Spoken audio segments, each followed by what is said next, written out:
Muy buenas a todos, de nuevo, clase 2 de Seguridad Ciudadana. Bueno, el otro día nos quedamos en el artículo 6.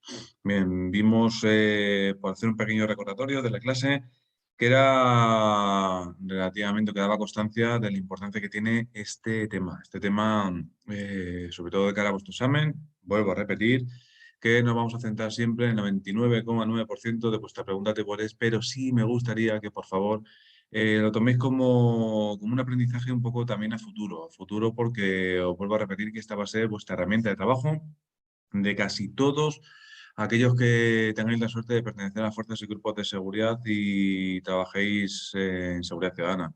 Así que ya sabéis, chicos, vamos a seguir con la clase y vamos a ir dándole la importancia necesaria. Os pido, por favor, que atendáis sobre todo a la pregunta tipo test, pero que se nos quede también ese pequeño entendimiento, esa parte que estoy intentando hacer, enfocar todo, casi toda la teoría, 99,9% de los esfuerzos, mío y vuestro para vuestra pregunta de examen, y que nos quede algo, esa operatividad, ¿vale? Y sobre todo esos ejemplos que vamos poniendo. Bueno, pues en la clase de hoy vamos a ver cómo vamos a trabajar con el deber de colaboración. El deber de colaboración, recordamos que ya vimos algo en la Ley 5 para 2014 y vamos a tener que empezar a hacer una serie de cosas, de relacionar cosas que ya hemos visto en la anterior clase con cosas que van a ir apareciendo y cosas que aparecerán a futuro, ¿vale? En este deber de colaboración recordaremos también la importancia que tenía la seguridad privada, como os he dicho hace unos segundos, y nada, vamos a ver qué nos dice este artículo 7, porque nos dice que todas las autoridades y funcionarios públicos, ojo, porque ya para eso, aunque por muy obvio que parezca, los veteranos quizá lo tenéis un poco más dominado, aquellos compañeros que estamos empezando, llevamos relativamente poco tiempo, muchas veces vais a ver, os vais a ir dando cuenta a lo largo de vuestra vida opositor, cómo empleamos palabras que realmente quizá no sabemos su significado, no porque sean difíciles de entender, sino porque muchas veces la leemos sin más y como no nos comporta ninguna dificultad,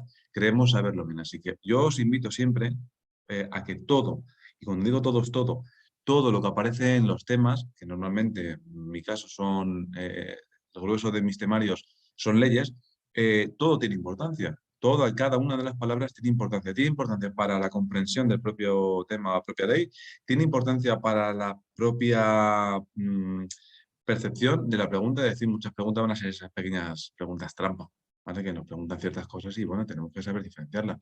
Así que tenemos que tener mucha atención, pero para eso tenemos que conocer todo, ¿vale? Si tenemos que conocer en este caso a quién se considera autoridad, ¿vale? Porque, por ejemplo, si yo os lanzo una pregunta y os dejo unos segundos, ¿vosotros cuando juréis los cargos vais a ser guardias civiles o policías nacionales, vais a ser considerados autoridad?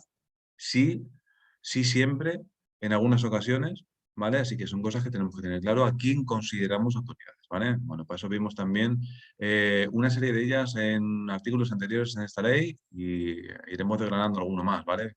Así que, por favor, tenemos que saber quién son autoridades, quién son los considerados funcionarios públicos. Para ello, en nuestro caso, de Policía Nacional no tenemos ninguna dificultad en entender esto porque hemos trabajado con el tema 6, el Estatuto Básico del Empleado Público. Y os dais cuenta, chicos, que llevamos 3 minutos sin haber empezado a ver el artículo 7 y hemos ya relacionado un montón de cosas con un montón de temas que hemos sabido, con un montón de conceptos que debemos de saber.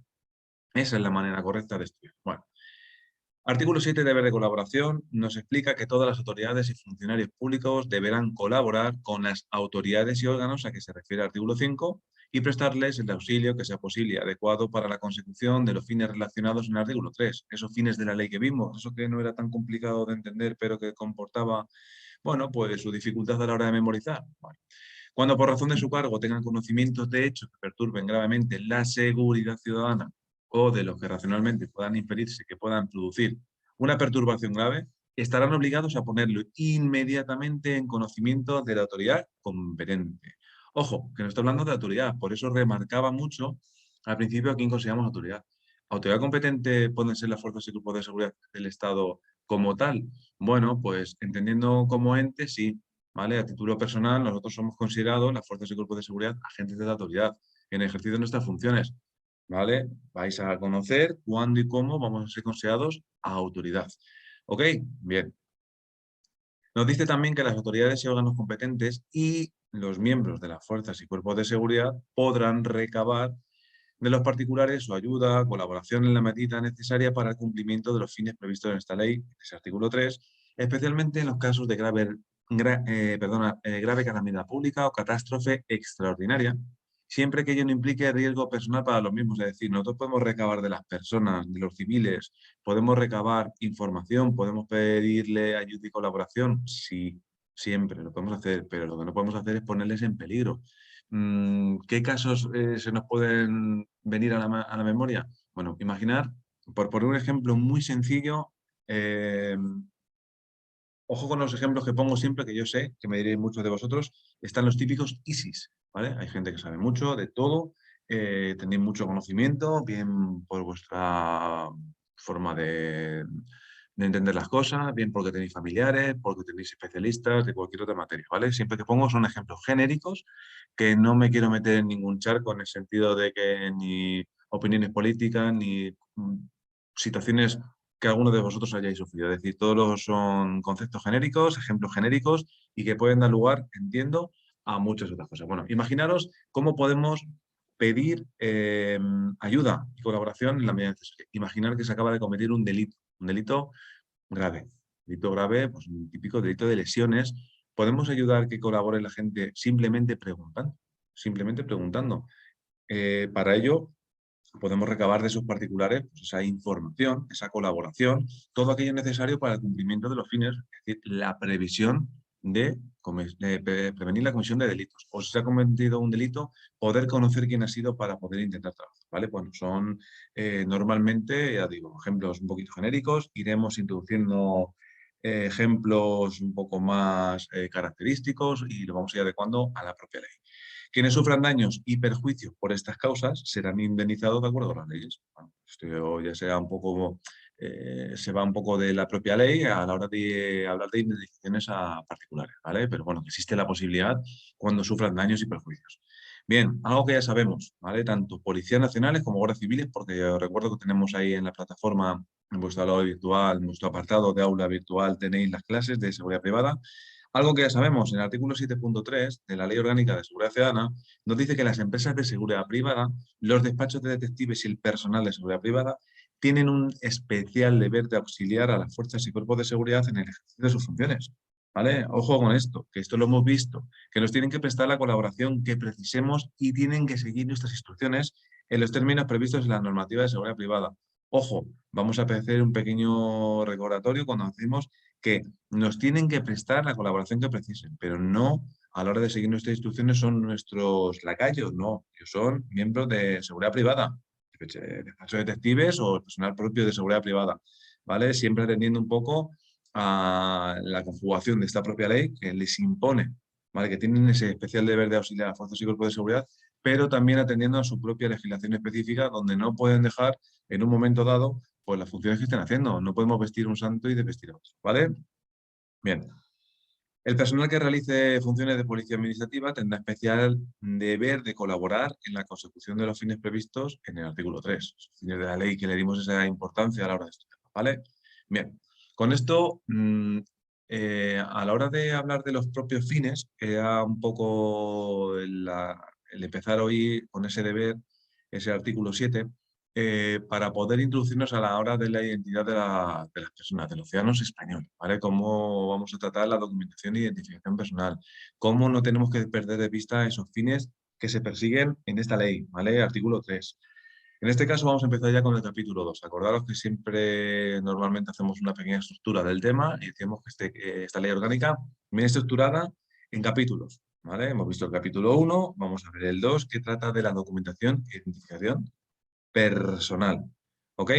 Bien, para ello tenemos que atender varias cosillas. Tenemos que atender a la hora de conocer cuando hablamos de españoles y cuando hablamos de extranjeros. En ese caso, es una cosa que tenemos que tener en cuenta y presente, sobre todo para nuestras preguntas de tipo 3. Bien, acreditación de la identidad de los ciudadanos españoles nos viene recogido en el artículo 8 y ¿qué nos dice? Bueno, vamos a ver que son palabras importantes. En primer lugar, vamos a ver cómo aparece una palabra que es muy, muy, muy importante y que tenemos que saber diferenciar de otras. Vamos a ver cómo en muchos textos que manejamos trabajamos con la palabra derecho y trabajamos con la palabra deber, ¿vale? Bueno, depende cómo las empleemos en una misma frase, puede tener significados variopintos. En este caso, en esta ley, en la Ley Orgánica de Seguridad Ciudadana, tenemos que ver cómo aparece la palabra derecho, ¿vale? Ojo, la subrayamos que es importante. Pues nos dice que los españoles tienen derecho a que se les expida el documento nacional de identidad. Ojo, tienen el derecho a que se les expida el documento nacional de identidad, ¿vale? Ojo con esa conjugación de palabras, derecho y deberes, ¿vale? Bien, esa la subrayamos, de momento la dejamos ahí en stand-by y vamos a intentar seguir avanzando y entendiendo este artículo.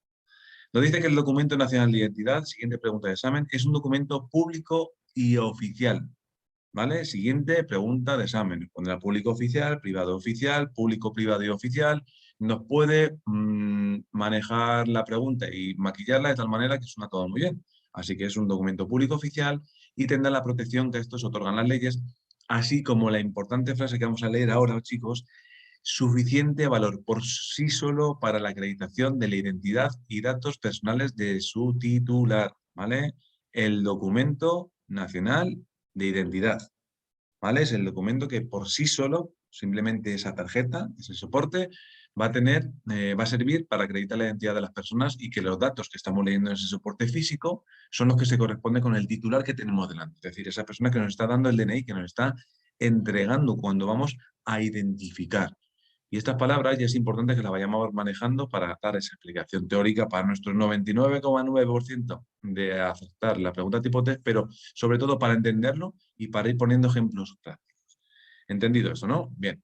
El documento nacional de identidad tiene que llevar una serie de características y tienen que figurar, bueno, ya sabemos todo, lo tenemos todos en mente. Si no, una cosa buena que tengáis ahora mismo es que cogéis vuestro DNI, lo tengáis delante, para ir intentando desgranar un pelín lo que es el propio soporte, ¿vale? Bueno, en el documento nacional de identidad, como todos sabemos, va a figurar la fotografía y la firma de su titular, así como una serie de datos que van a ser nuestros datos personales que están determinados de manera reglamentaria. Es decir, todas las personas que tenemos DNI aparecen los mismos datos de toda y cada una de las personas, ¿vale? Son datos que se han determinado que reglamentariamente tienen que aparecer ahí en ese soporte, ¿vale?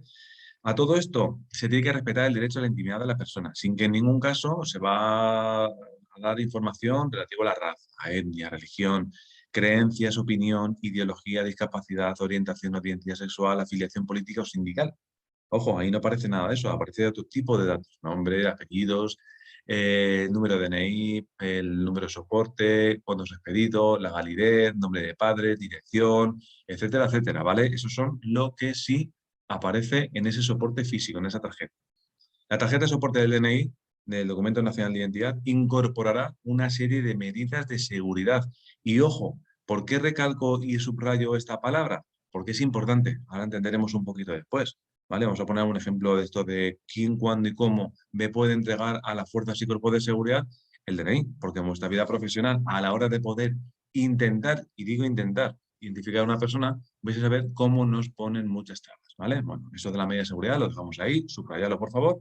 Y bueno, esta tarjeta, este DNI, incorpora una serie de medidas de seguridad que son necesarias para la consecución de condiciones de calidad e inalterabilidad y máximas garantías para impedir su falsificación, para impedir la usurpación de datos, de que podamos trabajar con datos de otra persona, que podamos, cuando digo podamos me refiero a la gente mala, ¿vale? Al típico choro, al típico delincuente que intenta utilizar datos de otras personas para, bueno, para delinquir, básicamente. Me da igual si son estafas, usurpaciones de identidad, etcétera, etcétera, cualquiera de sus variantes. Nos hemos quedado con medidas de seguridad, ¿verdad, chicos? Importante, importante. Bueno, seguimos con el DNI.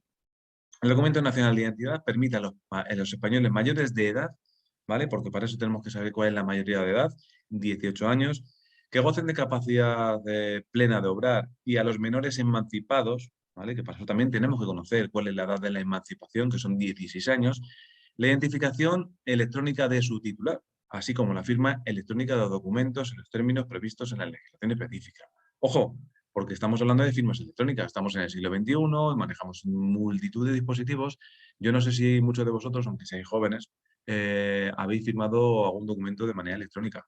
tiene la misma validez que la misma manuscrita, perdona, que la firma manuscrita, ¿vale? Sabéis que tenemos que tener una serie de certificados de la Fábrica Nacional de Móvil y Timbre, tenemos que tener programas de efectos, que podemos firmarlo de manera digital con autofirma, etcétera, etcétera, ¿vale? Para eso necesitamos un DNI electrónico, un chip, última generación, que ahora le daremos una vueltecita y hablaremos de ellos, ¿vale? Así que ojo también con eso de la firma electrónica de documentos, que bueno, que tenéis que conocer que ya sabéis que, bueno, estamos hablando de mayores de edad y aquellos menores emancipados, 16 años, ¿vale? Todo eso da lugar a la firma electrónica. Ahora bien, os dije en la clase anterior que creo que uno de los profesores sí os habla de estas cosas cuando hablamos de personas con capacidad modificada judicialmente, ¿vale? Así el juez, el que haga, bueno, el que trabaja con esa persona. Vamos a dejarlo ahí, ¿vale? Porque os explicarán de una manera un poco más especial el tema de la capacidad modificada judicialmente. Bien. Bueno, pues estas personas pueden ejercer estas facultades cuando expresamente lo solicite el interesado y no precise, atendiendo a la resolución judicial del juez, que complemente su capacidad de la representación o asistencia de una institución de protección y apoyo por obligarse a contratar, ¿vale? Ahí ya pues, no es solamente el interesado, sino lo tiene que solicitar y hay que atender a la que pone en la propia resolución judicial. Bueno, ¿qué voy a explicar ahora? Un párrafo de esos que decimos que, bueno, que al principio lo leemos y no nos enteramos absolutamente de nada, pero que luego vemos una pregunta de examen y decimos, ¡puf! ¿De dónde salen estas preguntas? Bueno, vamos a ver, antes de leer, vamos a calmarnos, ¿vale? Porque parece que cuando hablamos de preguntas de examen, abrimos los ojos, abrimos las orejas y creemos que nos va a decir algo imposible. Bien, vamos a leer el párrafo y dice, el prestador de servicios de certificación procederá a revocar el certificado de firma electrónica a instancia del Ministerio del Interior tras recibir de este la comunicación del encargado del registro civil de la inscripción de la resolución judicial que determine la necesidad del complemento de la capacidad para obligarse a contratar del fallecimiento o de la declaración de ausencia o fallecimiento de una persona. Bueno, lo podemos entender. ¿Qué nos pueden preguntar? ¿Os acordáis que la primera clase hablamos del Ministerio del Interior? Bueno, dije, ojo, que este es el importante. Dentro de todos los temas que manejamos con diferentes ministerios, aquí de momento nada más que nos ha salido Ministerio de Interior. Entonces, si nos preguntaran que respecto al prestador de servicios de certificación, ¿quién es el que puede revocar ese certificado de firma electrónica? Y te pondrán el Ministerio de Interior, el Ministerio de Justicia o el Secretario de Estado, no sé, de lo que corresponda, ¿vale? Ministerio del Interior. Así que aquí no nos van a pillar. Esta parte es importante, chicos, cuando nos hablamos de cómo es el documento público oficial, que tiene valor por sí solo para acreditar la identidad y esos datos personales que hemos hablado básicamente de manera general, cuáles son los que aparecen, qué es lo que aparece en el DNI, esas medidas de seguridad, por favor, ¿vale? Mayores de edad, emancipado de 16 años y sobre todo hablando del Ministerio del Interior. Bien, si hemos entendido eso, avanzamos y vamos hablando de las obligaciones y derechos, esa palabra importante, del titular del documento nacional de identidad, es decir, cada uno respecto a nuestro soporte físico. Nos dice que el documento nacional de identidad es obligatorio a partir de los 14 años. Pregunta de examen. Esto ha sido preguntas de examen en anteriores convocatorias. Vosotros, Policía Nacional, que os enfrentáis este año por primera vez, sois vírgenes en este tema, bueno, tenemos que atender a preguntas muy básicas que estas van a ser conocidas por todos los opositores, así que si preguntan algo de esto va a ser un regalo, ¿vale? Cuando es obligatorio el DNI. Vosotros, Guardia Civil, ya lleváis un año de recorrido con esta ley, así que bueno, aquí no nos van a pillar. Bien, bueno, dicho documento es personal e intransferible, debiendo su titular mantenerlo en vigor y conservarlo y custodiarlo con la debida diligencia. Ojo con esto, porque si no lo hacemos, ya a partir de ahora vamos a tener que relacionar con una serie de posibles infracciones que podemos cometer las personas que somos titulares del Documento Nacional de Identidad. ¿Ok? Bien. Es importante que tengamos muchas cosas en cuenta y que sepamos relacionar porque no es una propia ley que del artículo 1 pasamos al 2, al 3, al 4 y muchas veces pasamos sin pena ni gloria. Aquí no. Aquí tenemos que intentar relacionar muchas cosas, ¿vale? Para poder entenderlo y sobre todo saber de dónde nos pueden llegar a preguntar y poder resolver la pregunta, ¿vale? Nos dice que nadie puede ser privado del mismo, ni siquiera temporalmente, de este DNI, sino en los supuestos que, conforme a lo previsto en la ley, haya ser sustituido por otro documento en el caso de ser necesario. Ahora bien, todas las personas obligadas a obtener el documento nacional de identidad lo están también a exhibirlo y permitir la comprobación de las medidas de seguridad. a las que se refiere el apartado 2 del artículo 8 que vimos antes, esas medidas de seguridad que subrayamos, cuando fueran requeridas para ello por la autoridad o sus agentes para el cumplimiento de los fines previstos en el artículo 1 y el 16, cuándo y cómo vamos a poder identificar a una persona. Bien, varias cosillas, ahora vamos a terminar este párrafo. Os decía que era importante eso de las medidas de seguridad, ¿vale? ¿Por qué? Porque esa palabra es clave. Podéis encontrar en vuestra vida profesional cuando le decíamos que era un documento público, era oficial, que es personal y es interferible. Sí, lo dice aquí arriba, en el artículo 9. Dicho documento es personal e interferible. Es decir, entonces, si nos pusemos un poco papistas, si no conocemos la ley, como pasa a mucha gente, ¿vale? Me vais a ver como vuestra vida profesional, a la hora de intentar identificar, y digo intentar bien, estoy empleando bien esa palabra, ese verbo, eh, cuando intentamos identificar a las personas, muchísimas veces nos ponen muchísimas trabas, ¿vale? Como por ejemplo, cuando vamos a intentar identificar, vamos a ver luego en artículos sucesivos cuándo y cómo podemos identificar, pues eso nos habla del artículo 16 aquí. Cuando pedimos el documento a una persona, en este caso estamos hablando de españoles, por eso no vamos a referir al documento nacional de identidad, dicen que no nos lo enseñan, que nos lo ponen delante de nuestras narices. Imaginaos aquella persona que se saca el DNI, lo tiene en su mano, pero no nos lo permite a nosotros, no nos lo da. Es decir, nos lo enseña a distancia. Y nos dice, ojo, yo es que conozco la ley y mi documento nacional de identidad en el artículo 9 dice que es personal e intransferible. Entonces no te lo voy a dar. Como no es transferible, no te lo voy a dar. Bueno, a priori, todo puede apuntar a que, bueno, que tiene razón y no deberíamos de callar. Pero bueno, nosotros, que vamos a ser unos profesionales, ¿vale?, de las fuerzas y cuerpos de seguridad, conocedores de multitud de legislación, en concreto esta la tenemos que trabajar porque es nuestra herramienta, vamos a decir, sí, efectivamente, caballero, efectivamente, señora, es personal e intransferible, pero todas las personas que están obligadas a obtener el documento nacional de identidad lo están también a exhibirlo, ¿vale? Es decir, y te dirá, sí, te lo estoy exhibiendo a distancia, y permitir la comprobación de las medidas de seguridad a sus agentes o a la autoridad. Entonces sí podemos cogerlo para comprobar las medidas de seguridad, aparte de identificar a esa persona. ¿Vale? Porque si no, podríamos entrar a hablar quizá de que yo, como no puedo comprobar esas medidas de seguridad, que os hablaré muy por encima de alguna de ellas, porque aquí no nos lo piden al efecto, pero bueno, voy a dar una pincelada. Entonces no podríamos comprobar si es bueno o malo ese documento, ¿vale? Entre otras cosas. Así que ya esa posible situación que se nos dé cuando seamos unos profesionales, ya sabremos resolverlo, ¿vale? Porque ahí podemos permitir la comprobación de esas medidas. Bien, nos quedaba la parte que tenemos subrayada que dice que de su situación extravío deberá darse cuenta tan pronto como sea posible a la comisaría de policía, puesto de las fuerzas y cuerpos de seguridad más próximos. Es decir, lo hemos perdido, lo hemos extraviado, tenemos que dar cuenta inmediatamente, ¿vale? Porque si no, vamos a tener que también atender a las posibles infracciones que se manejan en esta propia Ley Orgánica de Seguridad Ciudadana, ¿vale? Bueno, aquí, antes de seguir avanzando, tenéis 3 documentos. Habéis visto de izquierda a derecha como son, seguramente muchos de vosotros tenéis alguno de estos ya, inclusive el nuevo, el que tenemos a la derecha, ¿vale? Bien. ¿Cómo es el nuevo documento en cuanto a esas medidas de seguridad? Bueno, son cosas que tenemos que tener en cuenta. Simplemente aquí hacemos un pequeño KitKat, ¿vale? Para romper un poco la clase, que levantéis un poquito la mirada y no sea tanta teoría, sino daros ahí unas pinceladas de las medidas de seguridad. Por eso podemos comprobar, necesitamos comprobar todo esto. Se comprueba normalmente todo en la vida profesional, ¿no? Y sobre todo cuando hacemos identificaciones a diario, podemos estar identificando 30, 40, 50 personas porque estamos en un plan, un dispositivo especial, porque estamos en una zona bastante conflictiva donde, por ejemplo, ahora mismo imaginaros ahora que estamos en Navidades, ponen un plan operativo en el centro, ¿vale? Y no hay la gente, pues fijaros, con la compra, con Cortilandia, con So, con los calamares, etcétera, etcétera. Hay muchísima gente y tenemos que cumplimentar ese plan preventivo de la delincuencia, daros cuenta de la cantidad de documentos, tanto DNI, que estamos ahora en el apartado del DNI, como documentos extranjeros, como pasaportes, como cualquier otro título que corresponda o valga para identificar a la persona. ¿Vale? Bueno, pues en el caso del DNI, este es el nuevo.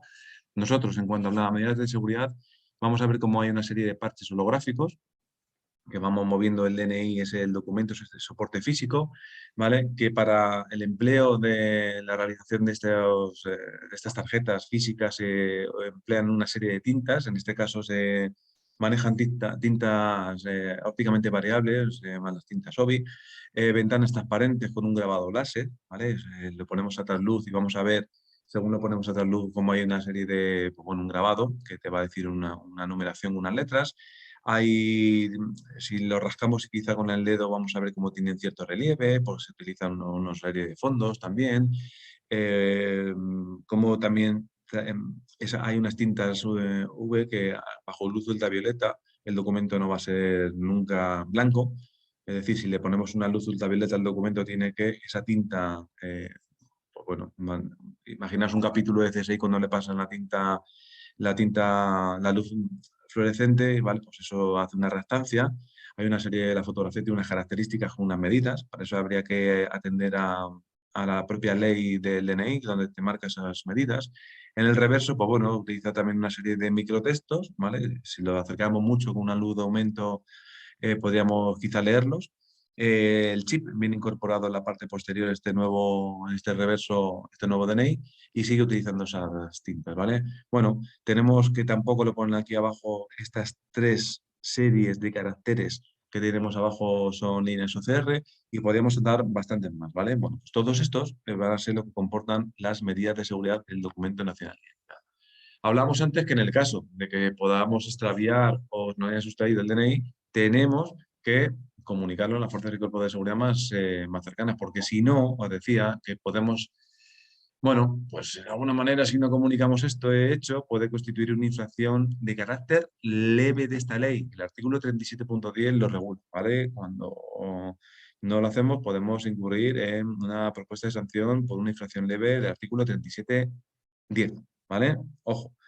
Ahora bien, todo lo que tenemos a partir de ahora en cursiva en nuestros temas, bueno, son explicaciones, no son cosas de la ley, son cosas que hemos introducido de manera un poco genérica para darle esa función operativa y para que, bueno, que vais a ver cómo no solamente en la propia ley, cuando por ejemplo en este caso atendemos al DNI, manejamos solamente la ley orgánica, sino que hacemos alusión a otras cosas, ¿vale?